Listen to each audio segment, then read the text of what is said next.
मोहल्लत के तहफ़्फ़ुज़ को बखूबी अंजाम देने वाले हैदराबाद की मशहूर शख्सियत समाजी जहदकार शूटर नवाब शफ़ाअत अली खान ने आज कौमी यकजहती के मौके पर अवाम को मुबारकबाद पेश करते हुए कहा कि तेलंगाना रियासत आज मुख्तलिफ शोबेजात में तरक्की की जानिब गामजन है। उन्होंने मज़ीद बताया कि कामयाबी का ये सहरा वज़ीर KCR को हासिल है। उन्होंने 17 सितंबर 1948 को वजूद में आने वाली इस रियासत ने आज बहुत तरक्की की है।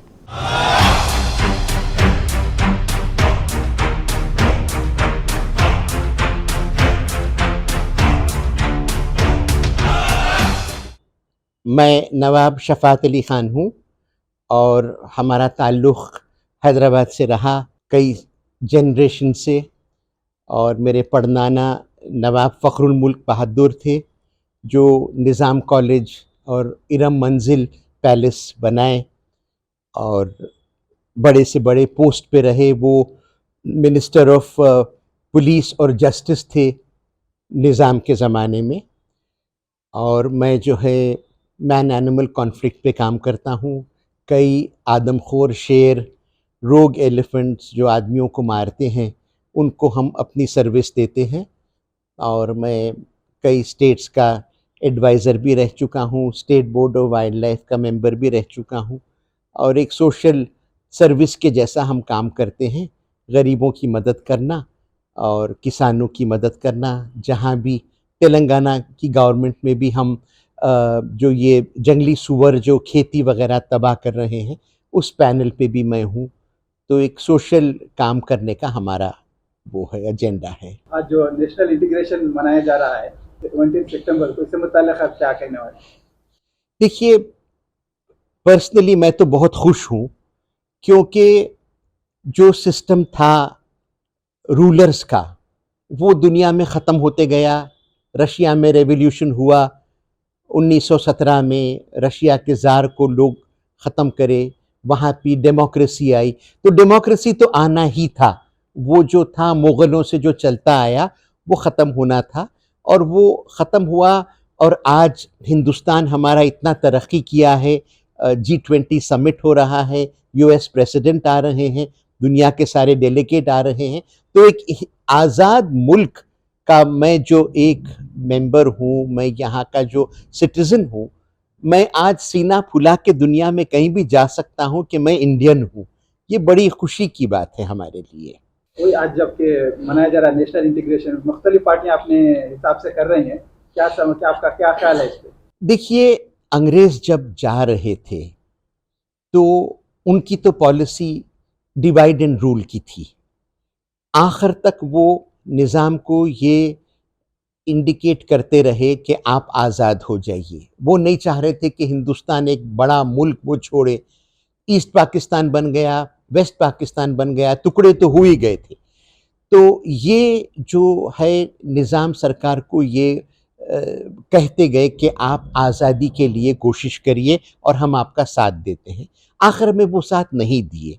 तो उसकी वजह ये हुई कि 1 साल तक हैदराबाद आज़ाद नहीं हुआ, हालांकि इंडिया आज़ाद हो चुका था। तो जब 1948 में पुलिस एक्शन हो रहा था, तो उस वक्त और उसके बाद भी देखिए इतने बड़े हुकूमतें थे हिंदुस्तान में। ग्वालियर का स्टेट था, बरोडा था, निज़ाम थे, मैसूर था। तो ये बड़े बड़े आज़ाद जो इंडिपेंडेंट स्टेट्स थे, इनको मिलाना गवर्नमेंट ऑफ इंडिया के, यूनियन ऑफ इंडिया से बड़ा मुश्किल काम था।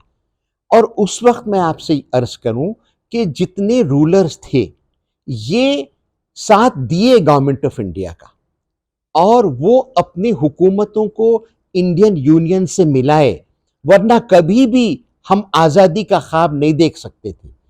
पंडित नेहरू ने लंदन में एक प्रेस कॉन्फ्रेंस में उन्होंने कहा कि हमको अंग्रेज़ों से आज़ादी की जंग लड़ने से ज़्यादा मुश्किल हमारे लिए हमारे नेटिव स्टेट्स को ख़त्म करना पड़ा, जो जिसकी वजह से हम आज़ाद हुए। आज मुझे दिल से बड़ी खुशी होती है, क्योंकि हमारे जो ऑनरेबल चीफ मिनिस्टर साहब हैं, चंद्रशेखर राव साहब हैं, बहुत अच्छा काम कर रहे हैं।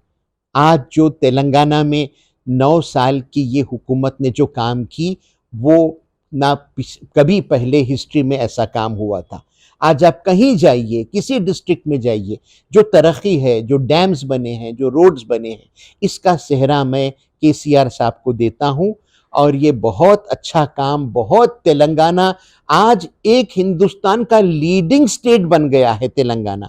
यहाँ का लॉ एंड ऑर्डर लीजिए आप, पुलिस डिपार्टमेंट लीजिए, रेवेन्यू डिपार्टमेंट लीजिए, ये एक हिंदुस्तान में एक मिसाल बन गया है जिससे हम अपना सीना आगे करके जाते हैं। जहाँ मैं जाता हूँ लोग बोलते हैं हैदराबाद के नवाब आए हैं ये, तो वहाँ पे हमारा सीना चकला हो जाता है।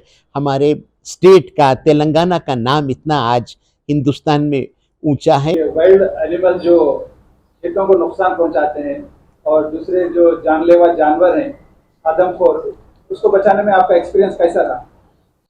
देखिए, ऐसा हुआ है कि कुछ सालों में, पिछले 15-20 साल में ये जानवरों की आबादी बढ़ गई है, जंगल कम हो गए हैं और इंसानों की आबादी भी बढ़ते चले जा रही है। आज हम 135 करोड़ पे आ गए हैं। तो इसमें हो ये रहा है कि जंगली सूअर हो और ये ब्लू बुल हैं जिसे हम नील गाय बोलते हैं, तो ये इंडिया के कई स्टेट्स में जंगल से बाहर आके खेती तबाह कर रहे हैं। तो उसको ख़त्म करना है ना, हम उन्हें पकड़ सकते क्योंकि लाखों की संख्या में है, लाखों की नंबर्स में ये हो गए।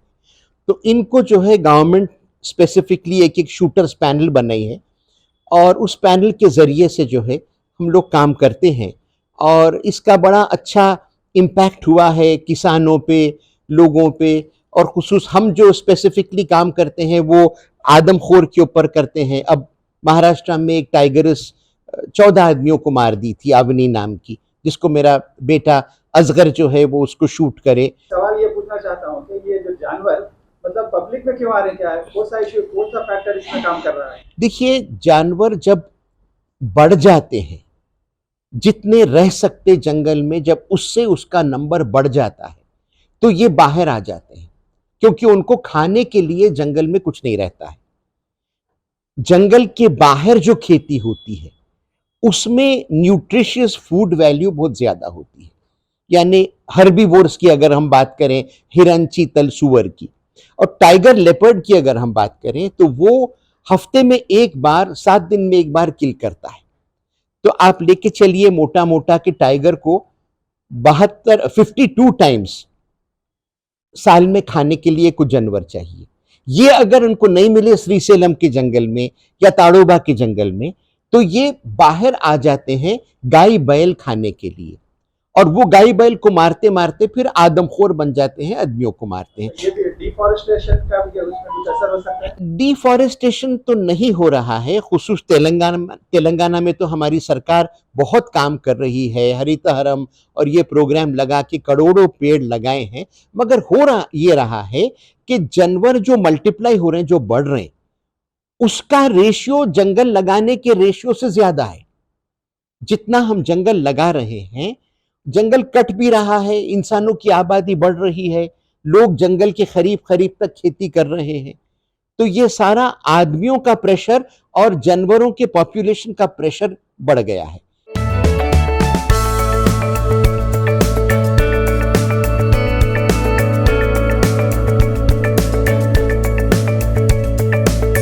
ये नवाब फखरुल मुल्क बहादुर की तस्वीर है, इरम मंजिल के ड्राइंग रूम की तस्वीर है, अपने वो सारी ज्वेलरी और हर चीज़ के साथ। ये मेरे परदादा है नवाब शुजात अली खान।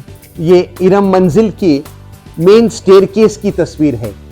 फखरुल मुल्क बहादुर हैं, प्राइम मिनिस्टर हैं और फखरुल मुल्क बहादुर के 5 बेटे पीछे खड़े हुए हैं, उनकी फ़ौज है पूरी। तो ये ज़माना था, ये दौर था, ये सारे कल्चर, ये सारे चीज़ें ख़त्म हो गए हैं।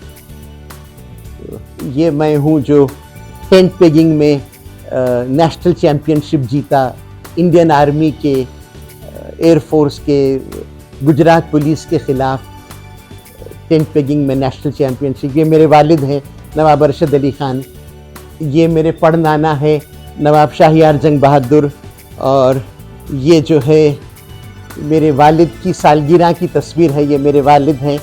और सरकार उस्मान अली पाशा हैं, आज़म जहाँ मौज़म जहाँ हैं, मेरे दादा हैं, मेहदी जंग बहादुर हैं, हादी जंग है, मेरे वालिद हैं। तो ये मेरे वालिद की सालगिरह की तस्वीर में फंक्शन में सरकार और उनकी पूरी फैमिली जो तशरीफ़ लाए थे, राजा दीन दयाल की उतारे हुए तस्वीरें हैं ये मेरे दादा हैं नवाब सुल्तान अली खां बहादुर। ये मेरी मेहदी जंग बहादुर हैं, मेरे दादा के ब्रदर इन लॉ। ये भी मेरे दादा की तस्वीर है। ये तो खैर मेरी तस्वीर है। ये जो हमारा यूनिफॉर्म ऐसे होता है 470 राइफल लिए हुए, जब टाइगर वगैरह के पीछे हम जाते हैं तो ऐसे हरे कपड़े पहनते हैं, डबल बैरल राइफल लेके। ये मेरे दादा की शादी की तस्वीर है, दिलाहे गाड़ी है ये। और दादा का नाम क्या है? नवाब सुल्तान अली खां बहादुर।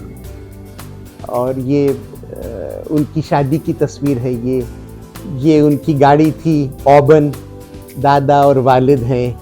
और ये नवाब फ़ख्रुल मुल्क बहादुर और बेगम फ़ख्रुल मुल्क बहादुर की तस्वीर है, जो इरम मंजिल की तस्वीर है वो। ये भी एक बड़ी यादगार तस्वीर है हमारी फैमिली की। मेरे दादा हैं नवाब सुल्तान अली खां बहादुर, मेहदी जंग हैं और मेरे वालिद हैं मेहदी जंग के साथ। और मेहदी जंग बहादुर के तीनों साहिबजादे हैं और हादी जंग बहादुर हैं। ये उनके बड़े बेटे हैं महमूद अली ख़ान, नवाब मसूद अली ख़ान और नवाब मकसूद अली ख़ान। ये मेरे वालिद हैं नवाब अरशद अली ख़ान, नवाब सुल्तान अली ख़ान। मेरी शादी की तस्वीर है। कौन सी उम्र में शादी की? मैं 20 का भी नहीं हुआ था, जल्दी हो गई। हमारी बेगम जो है वो 15 के थे। उस ज़माने में जल्दी हो जाते थे शादियाँ। ये मेरे वालिद की शादी की तस्वीर है नवाब अरशद अली ख़ान की। ये मेरी शादी में फिल्म एक्टर महमूद जो है वो मेरे को उठा लिए, तो फिर जब वो मेरे को रखे तो फिर मैं उनको उठा लिया, तो वो तस्वीर है ये। और एक सवाल भी मैं आपसे ये पूछना चाहता हूँ, जबकि हैदराबाद में और आपके हैदराबाद में क्या फ़र्क दिख रहा है? देखिए, फ़र्क तो सारी दुनिया में हुआ है। और वो जो सुकून का माहौल था वो अब नहीं रहा। शहर तो सब बढ़ते ही जा रहे हैं। मैं यहाँ से चिरियान पैलेस जाता था वॉक करने तो मेरे को 12 मिनट लगते थे, अब जाता हूँ तो मेरे को 45 मिनट लगते हैं। और अच्छा है, तरक्की तो काफ़ी हुई है, रोड्स बहुत अच्छे बने हैं, हैदराबाद बहुत अच्छा हुआ है, खुशी की बात है। अच्छा, ये पब्लिक गार्डन जो है जी। आज जो जिस तरह से कई सालों से तकरीबन है वो, तो उस ज़माने में पब्लिक गार्डन किस तरह हुआ करता था? पब्लिक गार्डन के जो पुराने हमारे तस्वीर हैं वो बाहर सब बड़ा खुला मैदान हुआ करता था। रास्ते इसके नहीं थे, टार रोड नहीं थे, मिट्टी के रास्ते थे।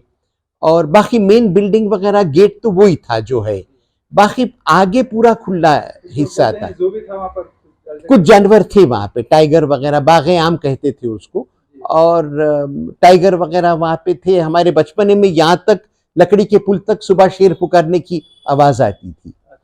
तो फिर वो सब जब ये नेहरू ज़ूलॉजिकल पार्क बना तो सब वहाँ शिफ्ट हो गए वो सब। शुक्रिया बहुत बहुत आपसे टी न्यूज़ से बात करने के लिए। टी न्यूज़ और क़य्यूम अनवर साहब का बहुत बहुत शुक्रिया जो यहाँ पे टीम को भेजे और ये इंटरव्यू लिया गया। बहुत बहुत शुक्रिया।